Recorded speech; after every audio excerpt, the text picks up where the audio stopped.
Okay, so today we're going to temporarily go back to echoes, and I'll talk about some more advanced topics in echoes.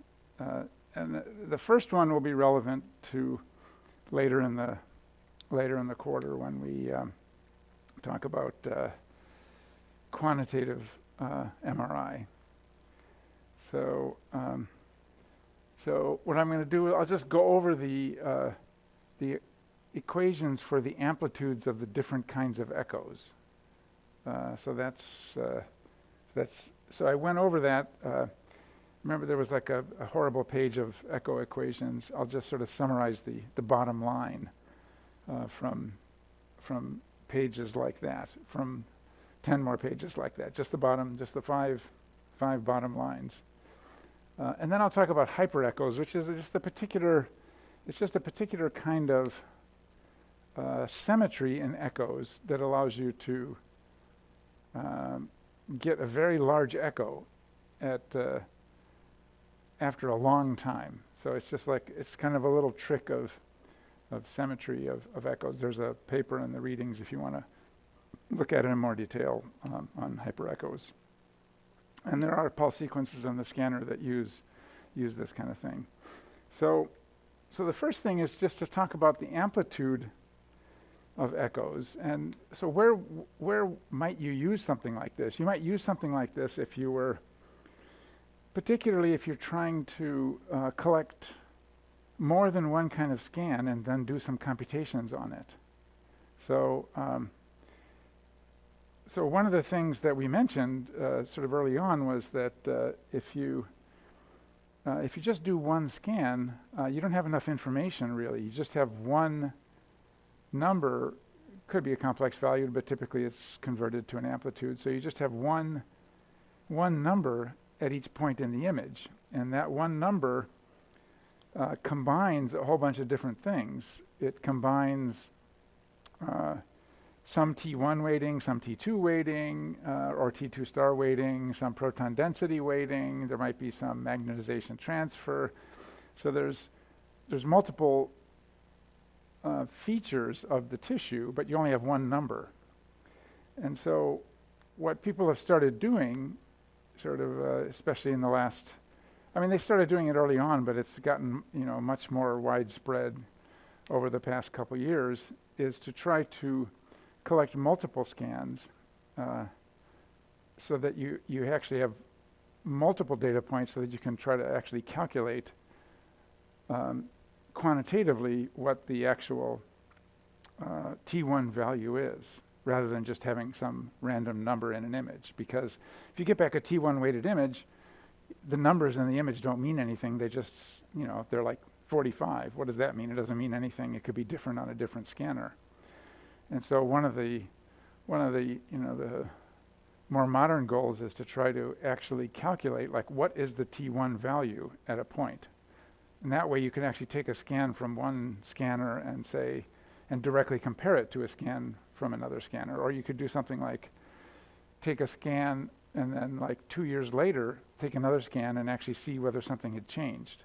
So to do something like that, you end up dealing with the amplitude of the echoes. So that's kind of the pep talk for why we might want to look at something like this. And so let me just quickly put up the diagram so you can see the different echoes. So remember, here was if we have 3 RF pulses,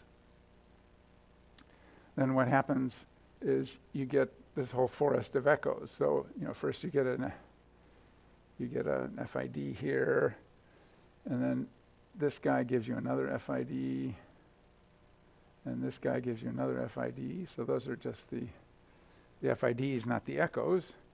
But then this amount of time afterwards, right here, you get a spin echo. And then if you go out further, these two guys are going to make a spin echo out here. And then these two guys are going to make a spin echo out here. There's another spin echo. And then you get this so this is, SE, spin echo. Then you get that secondary echo, because this spin echo, you could sort of think of that like as if it was an FID, and so that amount of time afterwards, there's another echo here. That was called the secondary echo. And then, last but not least, whenever you do 3 pulses, what's going to happen is you're going to save.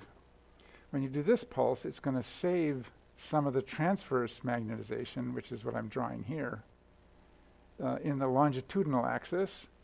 And then that amount of time after the 3rd pulse, so right here, you get a stimulated echo. And it's bigger because some of the transverse magnetization got saved in the longitudinal, and so then it doesn't decay as rapidly when it's in longitudinal.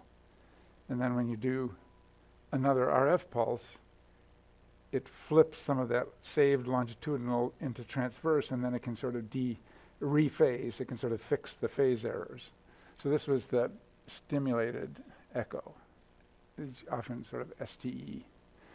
So there's all the echoes. So what we can do is look at the equations for those echoes. So probably okay. So we'll start off with spin echo 1, 2. So we went over the spin echo equation, but if we go over it again. So let me make sure I got enough space for all the equations here. Let's sort of trim off the bottom of these guys a little bit. Okay, so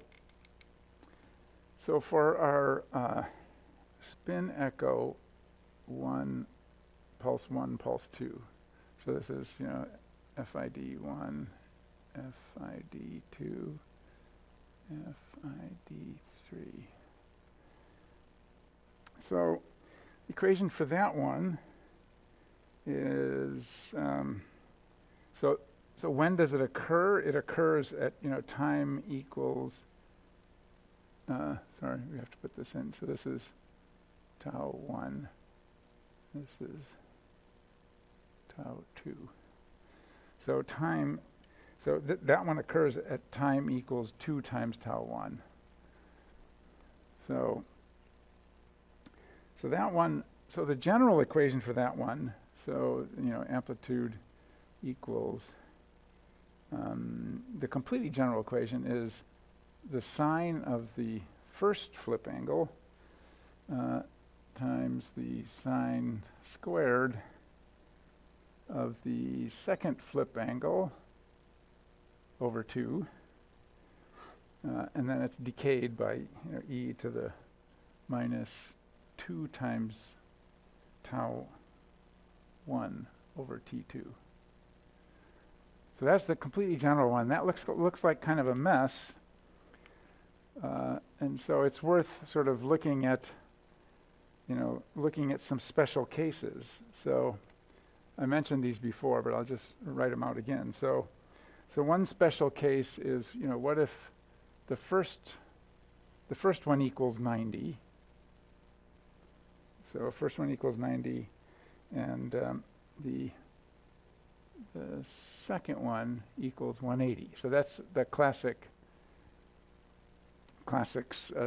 spin echo. So if you work that, since this one's divided by 2, if you put 180 in there, then that one will be the same as this, and so then you get sine cubed. But if you put a 90 in there, that's going to zero out some things, and so the end result is you just end up with e to the minus 2 times tau 1, which is equivalent to TE.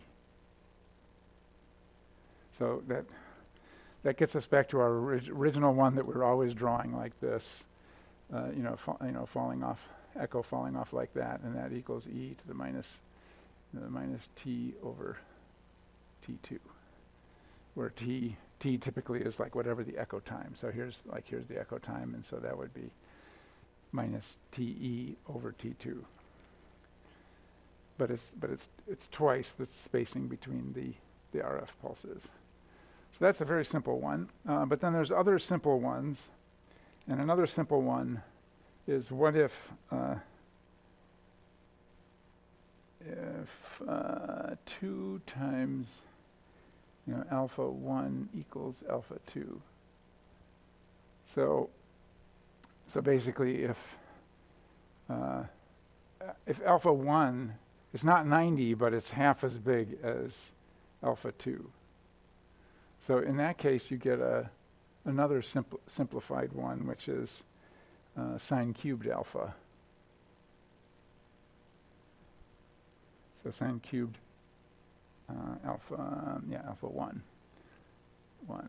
times e to the minus 2 tau 1 over T2. So that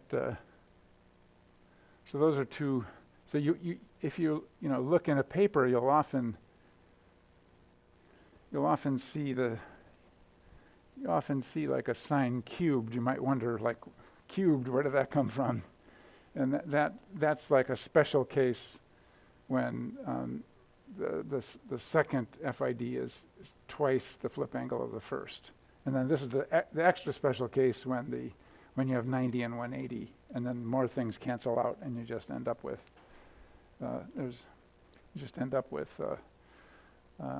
e to the minus t over T2.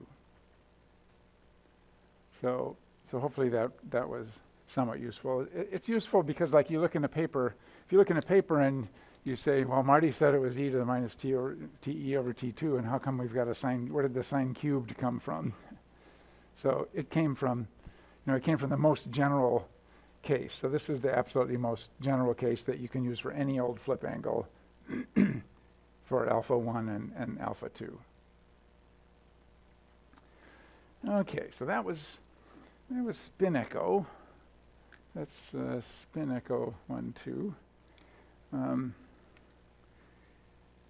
So there's another one. So then there's 5 in there. So rather than writing them out, so then should I write out the secondary echo? Okay, so the secondary echo. So there's the secondary echo.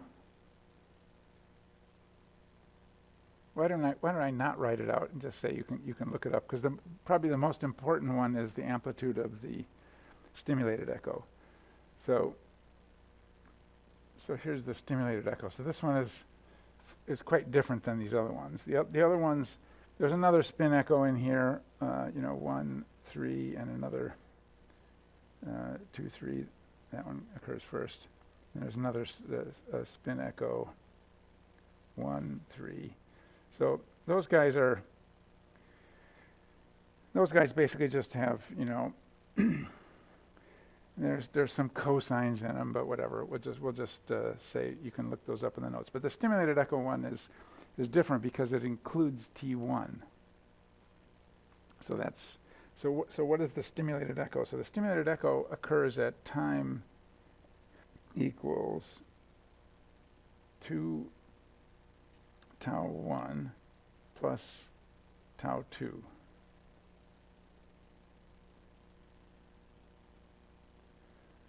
So 2 tau 1,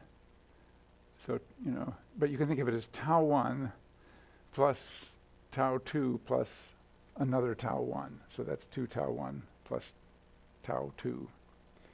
So that's when the stimulated echo occurs. And the amplitude of this one includes T1 in there. So what is this equation? So this equation is 1/2 sine of the first flip angle, sine of the second flip angle, sine of the third flip angle, but then it's got an e to the minus tau 2 over T1 in it.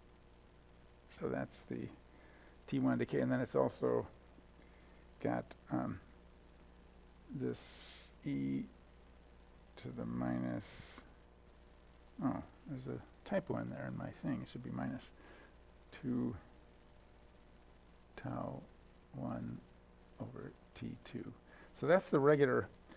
So this guy is a regular decay. Kind of looks like that guy. But this thing is the thing that's different. And that one, since it's a T1, and since T1 is so much longer, it's like 10, 20 times longer than T2. The amount of decay that you get here is less. It's still decay. It's actually sort of decaying. So when it saves it in the transverse, it decays, but it decays according to a T1 time decay instead of a T2 time decay. So T2 is going to be like 50 milliseconds or something like that. This is going to be like 1 or 2 seconds. So so that's the reason. That's the reason that the echo is big. So, but since it has a sort of a different dependence, what you can do is if you collect one of these guys and collect a spin echo from the same brain, then you can do some calculations. You have 2 data points, and you can do some calculations to try to quantitatively figure something out. So an example is, the RF pulse might not be the right size. There might be a mistake in the RF pulse. And so by comparing these 2 echoes, that's a way to try to actually figure out what the RF pulse actually was. Because that's another, we're always interested in various imperfections in the system and how they affect the signal. If we program in a 10-degree RF pulse, but in fact it was 9 degrees, that's going to affect all our computations. And so you can use relationships between different kinds of echoes to try to actually calculate what the true flip angle was. So we'll talk about that later. And so there's more stuff in here. This guy is actually, this one's also T1 dependent actually. But that spin echo. So there's a spin echo from after you've already done an RF pulse. So that would be this guy right here has some T1 dependence in it too. But anyway, you can go to the notes and see that. These are the 2 important ones that you would see if you ever read a paper. You might often see this sine cubed business. You would definitely see this. That's e to the minus TE over T2. But you might often see that one too. And very occasionally you would see this big mess here. Okay, so that was just sort of a review of these different echoes. And so now we want to just completely change gear and talk about the hyper echoes. So what are hyper echoes? So the idea here is I'm going to draw a different way of kind of looking at what RF pulses and various decays do to the state of the magnetization that is sometimes called the Bloch sphere. So we've been talking about the XYZ coordinate system, and then we have a magnetization vector, and it can go anywhere in that 3-dimensional coordinate system because it can point in any direction in 3D. The magnetization, the current magnetization of a little block of tissue, but it can also, so it can point in any direction, but it can also be any length. And so then it's kind of, it sort of conceptually fills your mind. There's too much stuff in there. And so one way of thinking about this is to say, let's just ignore the amplitude. In that case, then basically the direction of the magnetization will just be somewhere on a sphere. And we can say, like, well, we'll leave the amplitude computation somewhere else, and we'll just concentrate on where things are on the sphere. So that's what we're going to do. And one of the things that I went over, but it's worth going over again, is that when we move to the rotating coordinate system, so remember, so here's our standard coordinate system. So we'll call it prime because it's the rotating coordinate system, not the laboratory coordinate system. So we often think of an RF flip as, say, going from the z-axis to the y-axis. But it doesn't have to. It can just sort of head off in some, arbitrary direction. So, say we've got so here's where it hits the plane. And so if we project that down to the plane, you can see it's not lined up with the y-axis. It's off here by that much. And so what does that correspond to? So what that corresponds to is a different phase of the precession. And what does that mean, again? So what that means is, in order to define the phase, you have to sort of know where zero is. Zero time is. And so what the phase, just remember what the phase of the precession is where is it relative to time zero? Where is the oscillation relative to time zero? So if the oscillation is, if we define time zero as the y-axis, then when the phase is off like this, we'll use that for the phase. When the phase is off like that, it means that we're precessing at the Larmor frequency because this vector is stopped. So this vector is stopped because we're in the rotating coordinate system, so we're precessing at 123 megahertz. But we're like an eighth of a cycle ahead of time zero. So time zero, so who gets to define time zero? So time zero is defined by the transmitter. So the transmitter starts up and it has a really good sense of time.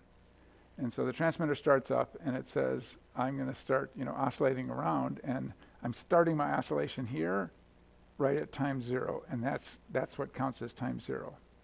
And so once the transmitter has defined, time zero, the transmitter might be turned on again. And if it gets turned on again, it defines itself of what the phase of the transmitter is relative to when it first got turned on. So for instance, if the transmitter turns on and it says this is time t equals 0, and then it starts oscillating the magnetic field around at 123 megahertz, and then like 5 seconds later, it says, okay, what I'm going to do now is apply a signal that's offset by an eighth of a cycle, an eighth of 123 millionth of a second cycle. And the transmitter can do that. So it can say, like, my second pulse is going to be applied with a different phase. So it's going to be applied slightly ahead, sort of coming out along this XY axis. And so the result of that one will be that the protons will be precessing at exactly the same frequency, but they'll be like an eighth of a cycle ahead. So the transmitter, over seconds and minutes, can apply a phase that is that is just a fraction of 123 millionth of a second. So that's what that phase is. But that's not actually the transmitter. So the transmitter will be the B1 field. So this guy is the B1 field. Now remember, we're in the rotating coordinate system, so the B1 field is also stationary. So the B1 field is also stationary. And that B1 field is going to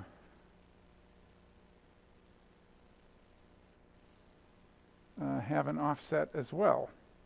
So this guy is going to have an offset. He'll have that same phase offset. That's what actually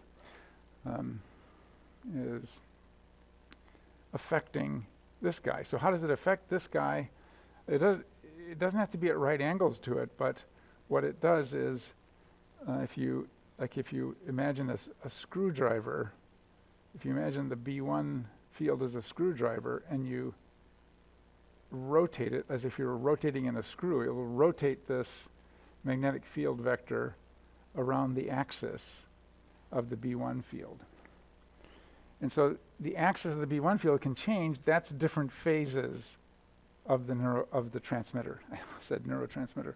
So that's different phases of the transmitter depending on what the axis, what this axis right here of the B1 field was.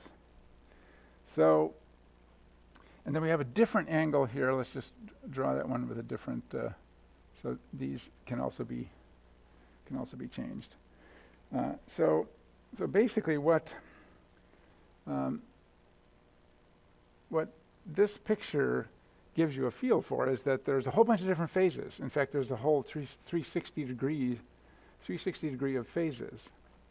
So you have 360 degrees of phases, but then you have 360 degrees, or normally you just go up to 180, but 180 degrees of different amounts of flip. So you can basically sort of flip down different angles, but the flip, you've got another axis, which is this phase axis, and so you can sort of flip down here, or flip down here, or flip down here. So you have all these different ways of flipping. So different amounts of flip, and then different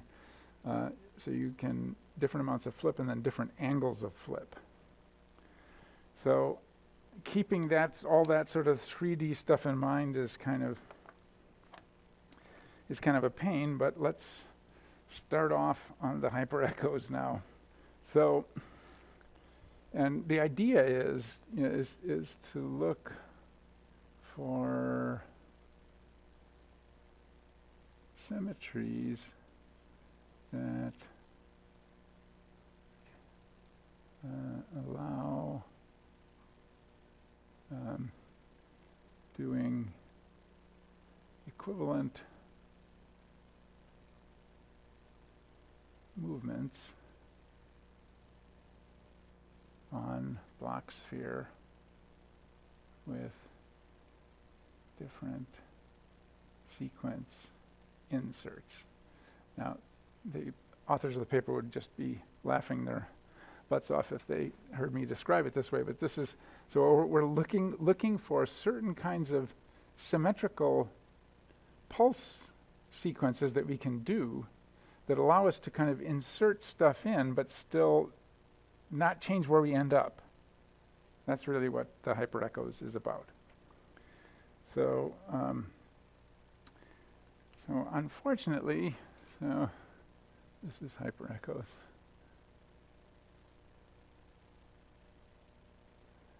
Unfortunately, the hyperecho paper uses a different coordinate system. So I'll just draw it down.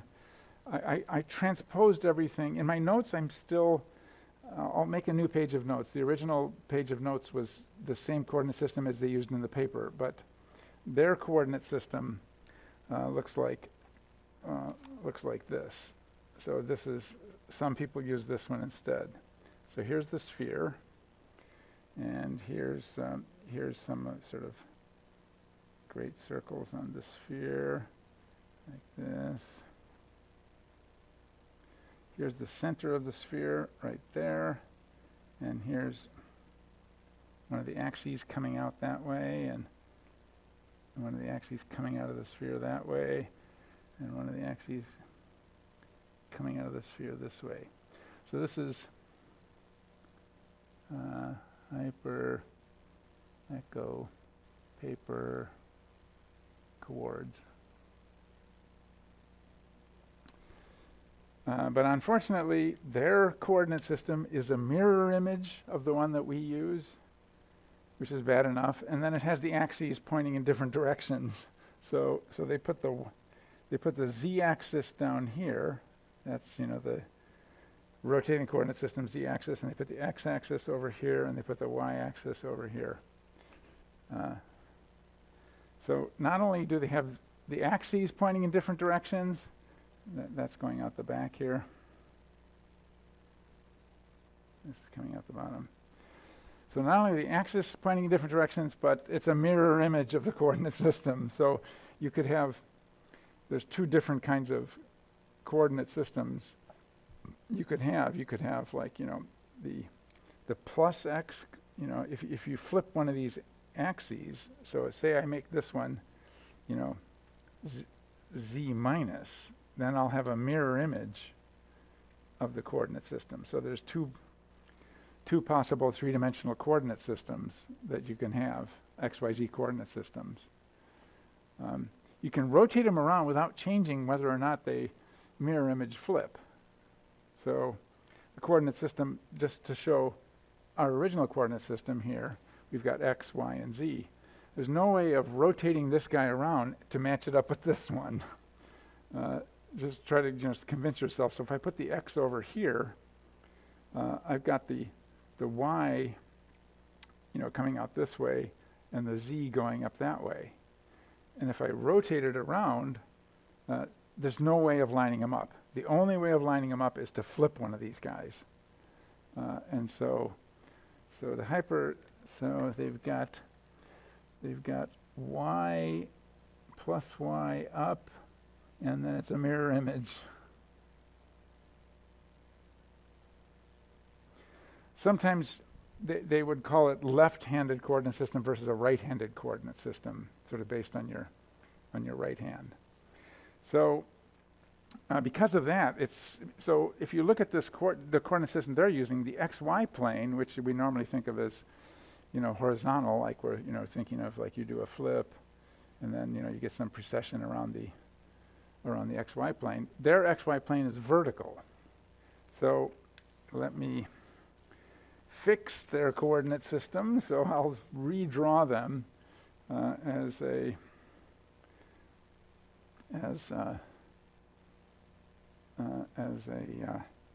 right-handed coordinate system with the z-axis up.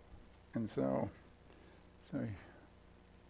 here's one kind of sequence that comes from SpinEcho. So SpinEcho is easier one to start with. So I'm going to draw like that, like that. Okay, so here's our center. So here's the center of the coordinate system. So here's the z-axis going up, and here's our standard x-axis going out that way. Here's z going up that way, and coming out like this. I moved it a little bit over, so we had the y going out to the right. I just rotated it slightly outward. Okay, so what does something like a SpinEcho look on the block sphere? So if we start off with some flip, so say our flip is, it's got a little bit of phase on it. So here's our initial m vector, like that. So we've done a flip, and the flip the flip wasn't zero phase, and so it's going to be offset a little bit. Now, what happens after we do a flip? Some phase error happens, and so here's some phase error happens. That's rotating around in the XY plane. And now if we do a 180, so if we do a 180 around the y-axis, what are we going to do? We're going to essentially so this is where the m vector got to. We're going to rotate that m vector around the y-axis. So it's going to go like this over to here.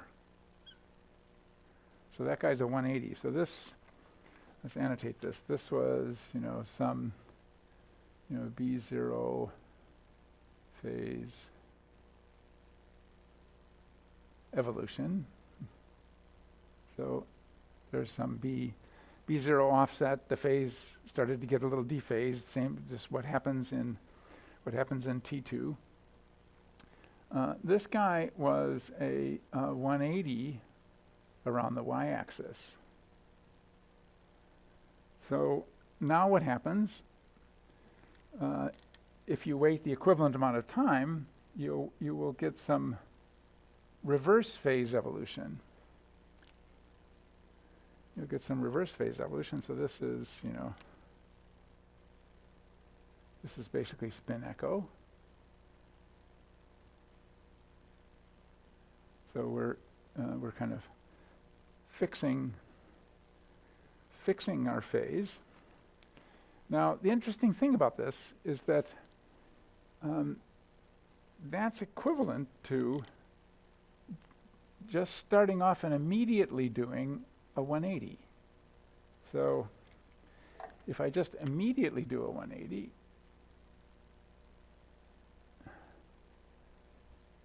I'll get that. I'll get where I ended up. And so so the idea is that you can sort of interpolate a spin echo and kind of end up in the same place you would be as if you had just done a 180. So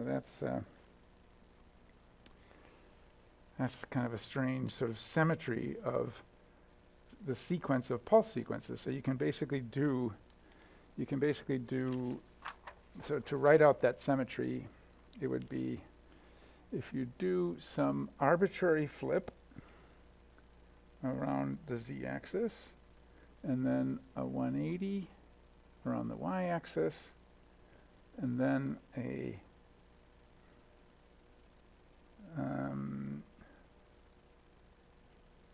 same flip around, let's put a comma in there instead of a dash. So if you do those things, that just equals a 180 around the y. So if you're making a pulse sequence, you could sort of substitute something like this in and end up in the same place. So let's do just one more.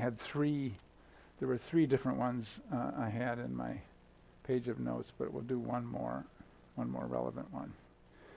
So this one, draw that again, a block sphere.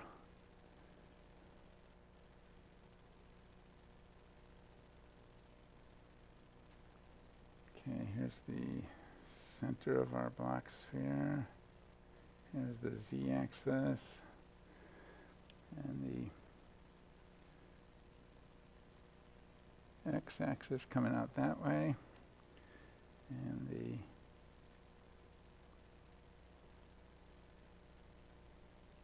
y-axis coming out this way. Okay, so in this case, let's flip around, do our initial flip around an arbitrary axis. So let's draw that arbitrary axis. So that arbitrary axis is out here.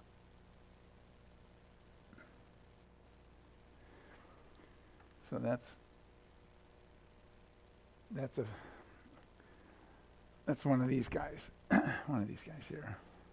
So we're flipping flipping around an arbitrary axis, not the exact x or y. And we might often want to do that. So so if we flip around that guy, and then we have to put in, you know, where we're starting from. So where we're starting from is here. So this is our starting. Yeah. So let's label that guy. Start M vector. Yeah. So this guy is the starting M vector. Okay, so if we now flip around this axis, so that's our that's what we're rotating around as opposed to the y. We're going to sort of, you know, head off in this direction, something like that. So we're you know, going around this guy. Okay, now if we do a 180, or is that a 180? Yeah. So now if we do a 180 directly around the y, we'll get something. So now we're going to rotate around the y. So we'll end up with something, and we're a little off, so we're going to go under here. So we'll come like this to like about there.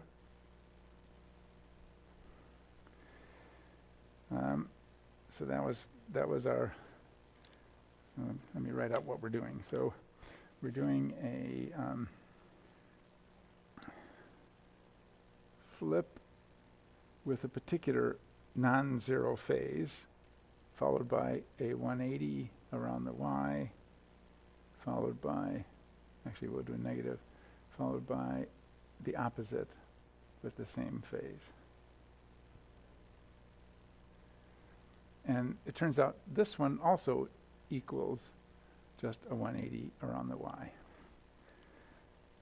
And that one's relevant to the hyperechoes. So what happens, we do the opposite flip, and then we end up with exactly the same thing that we would have gotten if we had just started here and done a 180. So what is this useful for? What this is useful for is it says if you can insert a bunch of RF pulses that won't mess up the phase, as long as you sort of reverse them. In this case, reverse the phase. So an example of a hyperecho sequence would be, we do start off with a 90, and then we could do a whole series of small pulses that we sort of unwind at the end. So let me clear enough space to draw this out. And all those pulses won't mess up our big echo, hence the hyperecho. So there's the RF, and here's the echoes coming out. So start off with a 90, and then we can do a sequence of random smaller echoes. I was drawing them out as negative and positive, but I'll draw them out as positive and negative so that it matches my notes. And so this guy is going to cause a spin echo. So right down here, you'll have a spin echo. But then we can do another one that's maybe different. So here's a smaller one. And that guy is going to cause another spin echo. So there'll be another spin echo over here. And then we could do, say, a slightly bigger one. And then we'll get another. Oh, that one. Nah, going too fast. So I'm leaving out the FIDs. There's a little FID there that gives us an echo, and then we do another pulse, and we get another echo over here, and then we do, say, another bigger pulse, we get another echo over here. So we've kind of messed things up. So this is, we'll call this guy alpha 1 with a particular phase. We can do this guy with a different flip angle and a different phase, and this guy with yet a different flip angle and yet a different phase. Then we do a 180. So now we do a 180 here. And now we undo all those other flips that we did at the beginning using the thing that I'm erasing, the symmetry that I'm erasing. So that one will fix everything. So basically what we do is now do sort of the inverse of this guy. So that's going to be,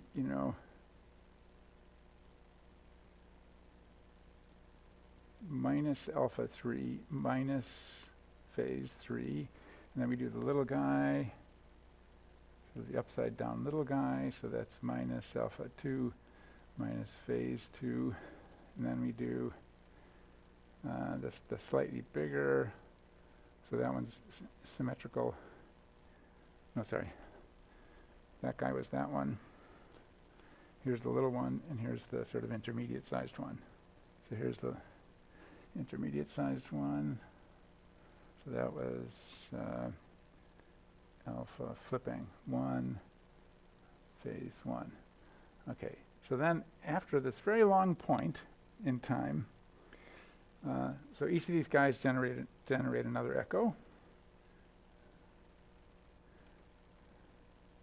But after this very long period of time, we get our hyperecho.